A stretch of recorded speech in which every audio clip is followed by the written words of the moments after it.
And something we haven't seen in a while, Carson Wentz throwing a football. Yesterday's video surfaced of Wentz breaking a sweat. Reports are he's still targeting week 1 as a comeback date. CeCe, how does Wentz's improving health impact the future of Nick Foles on the Eagles?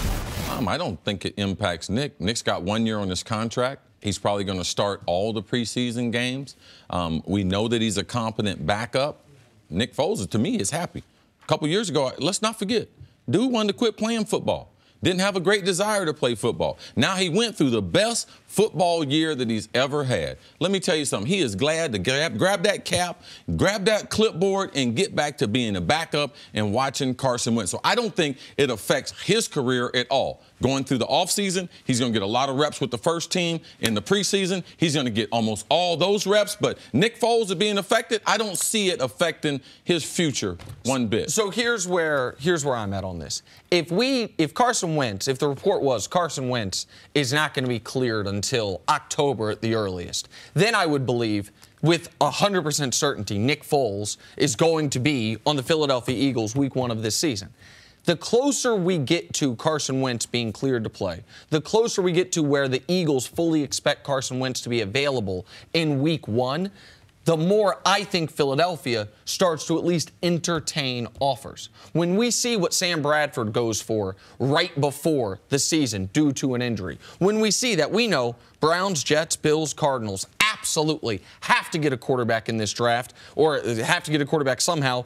Dolphins, Ravens, Bengals, those are teams that would probably like a quarterback, a young quarterback at some point, possibly to start grooming. Like, there's going to be a team that either wanted a quarterback in this draft that is unable to get one, or a team that suffers an injury at quarterback. And I would imagine when that happens, Foles is everyone's #1 option as potentially available. He's only available in my eyes, if I'm Philly, if Carson Wentz is healthy week 1. That's why. And that's it. Healthy week 1 is where the bar is. It's not like, let's see 6 weeks in where he is and how it's holding up. No. I wouldn't think that with today's technology, I don't think that once a guy's cleared to play at that position, I'm not worried. Once Carson can play, I'm not worried about the ACL as far as, we're going to have to go to Foles because he's the better player. But I just think Philadelphia, because they believe they can win a championship this year, they just saw they could win a championship with a backup quarterback. They wouldn't trade away their backup quarterback unless they know their starting quarterback's fully healthy. I don't believe Philadelphia believes they can win the Super Bowl with any backup quarterback. I believe that only a quarterback that's familiar with what they're doing. They got very, very fortunate last year. I don't believe there is a market for Nick Foles. I know, Nick, you talk about Sam Bradford. Sam Bradford was still a more accomplished football player than Nick Foles. Nick Foles is not a starter in the NFL. Like, we can keep trying to make him one, but there is no market for Nick Foles. Yeah, he had a great job. Look how much confidence we had in Nick Foles.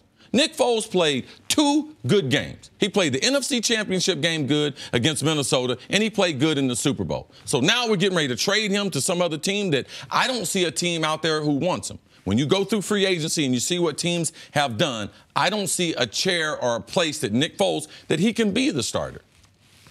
I know Eli Manning is probably watching this and thinking, like, yes, I'm coming. I know Dak is watching this, like, yeah, he's coming. So, yeah, I am. And Alex Smith, he can't run from me. I told him in the Pro Bowl. I told Alex Smith in the Pro Bowl, can't run from me. Cris, with Bennett and Haloti not in the mix, do the Eagles have one of the NFL's best defenses?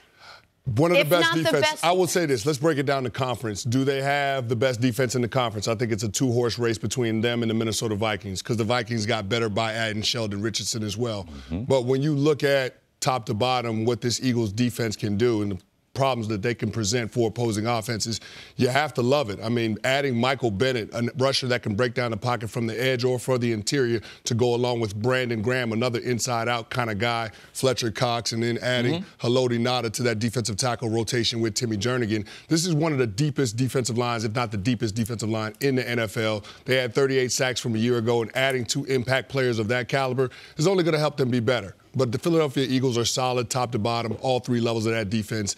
Nigel Bradham, Jordan Hicks, those guys are pretty good in the middle. And then you look at the back end with Rodney McLeod, Malcolm Jenkins. They're going to get Sidney Jones back as well, a guy that they drafted in the 2nd round to play corner out of Washington. He had an Achilles injury. He's going to come back to go along with Ronald Darby and all those corners that they have. So it's going to be a better Philadelphia Eagles defense.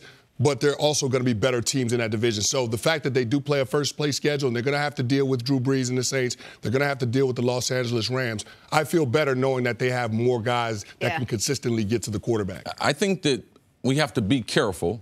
I love the signing. It adds to what they are already doing. But last year, their front was able to cover up for their lack of linebacker play when they had injuries. Jordan Hicks lost him for most of the season.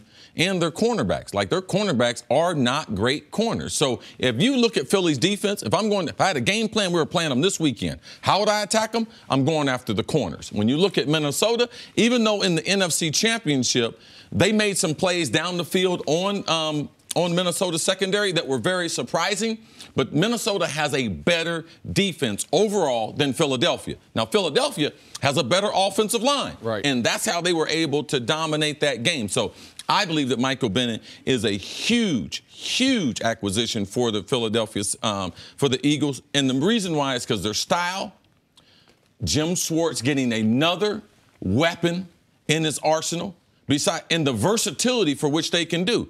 Man, when you add guys to your locker room like Haloti Ngata and Michael Bennett, like, these are grown men. Like, these aren't kids. Like, they're only playing for one reason, to try to win a championship. But I think the number one thing that's important is Michael Bennett's a star in this league, but he immediately adopted the Philadelphia system. He said, I'm ready to be a rotational player. He said, we're going to send waves of defensive linemen at him. So he's already adopted, when he came over, realizing they had 7 guys play 400 snaps. How can we duplicate that? That is successful here. Let me put down my ego as being a star player, because he was not rotating like that in Seattle. And you don't see most of the dominant players that would acquiesce immediately and realize this is better for his career. All right, so there's something I want to say about Michael Bennett. But before I do, I just wanted you to expand on one thing real quick. You mentioned adding a guy like Haloti Ngata to the locker room. One of the things interesting talking football with you is you have a better handle on who these guys are inside a locker room than people that don't know the players. Haloti Ngata is a guy that's accomplished a ton in this league, a guy that's been a champion in this league. He now is also going to a place where he's not going to be featured, where he is going to maybe be a one-down lineman for them. You like him in that locker room. Why? The reason why it helps free up the linebackers. I didn't think they had great linebacker play. I believe when they get Jordan Hicks back, they'll have more speed there. Haloti Ngata, the reason why I know about Haloti Ngata is because what Ray Lewis told me about what he meant for his game late in his career. He is a no-nonsense, doesn't say 3 or 4 words, has a smile on his face, comes to work every day with a lunch pail. Now, Philadelphia, they're the team that right now, they don't need distractions. They need guys to be able to fit in and buy into what they're doing. That's what New England does. Guys come there, they forget what their goals are, and they buy into what they're trying to do. And getting that type of guy with Bennett added to that locker room that is a great locker room already with Jim Schwartz, to me, they're just building on the success that they had in 2017. How much fun would it be as a D lineman to be part of that rotation? Oh, it'd be awesome. Now, a couple of guys that's on that Philadelphia Eagles team, I had the honor of being able to play with, Haloti Ngata and Timmy Jernigan. So both of those guys are dogs.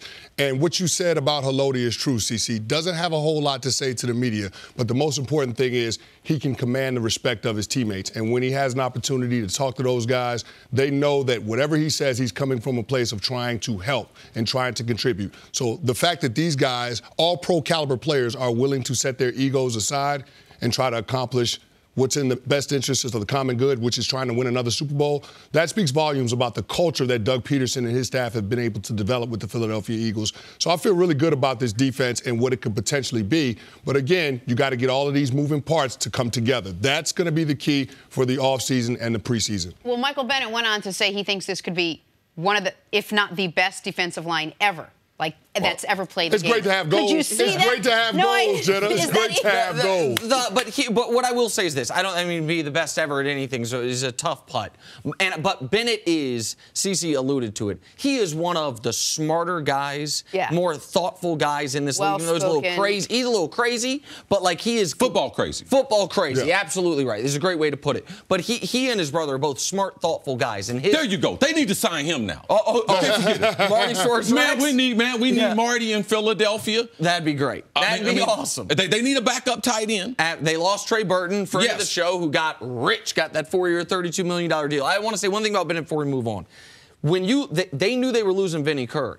to win a Super Bowl, lose a valuable player, and put, in my eyes, a better player in his position, and then bring basically everyone else back on what was the strength of your team, that D-line rotation is an extraordinary luxury. And I know they rotate guys, but if your 4 standard starters are Brandon Graham, Fletcher Cox, Timmy Jernigan, Michael Bennett, you can only double team 1, maybe 2 if you go max protect. You have B+ to A+ guys at every spot on your D-line. That is an enormous luxury to have. Let me say this one thing. Coming off of a Super Bowl, it's hard to continue to keep that standard of excellence. Hard to eat when you're full, CC. So when you have a short offseason, those guys have got to come back ready to go. They can't let complacency set in. So that's the one thing that I like when you're adding these guys from different teams that understand what it takes to win a championship. No problem eating. Jenna, that's the story of your life. I literally just said that. That was the first time I perked up and was like, now let me ask you a follow-up question about that, okay? Great job, kid. Cris Canty, as always, thank you so much.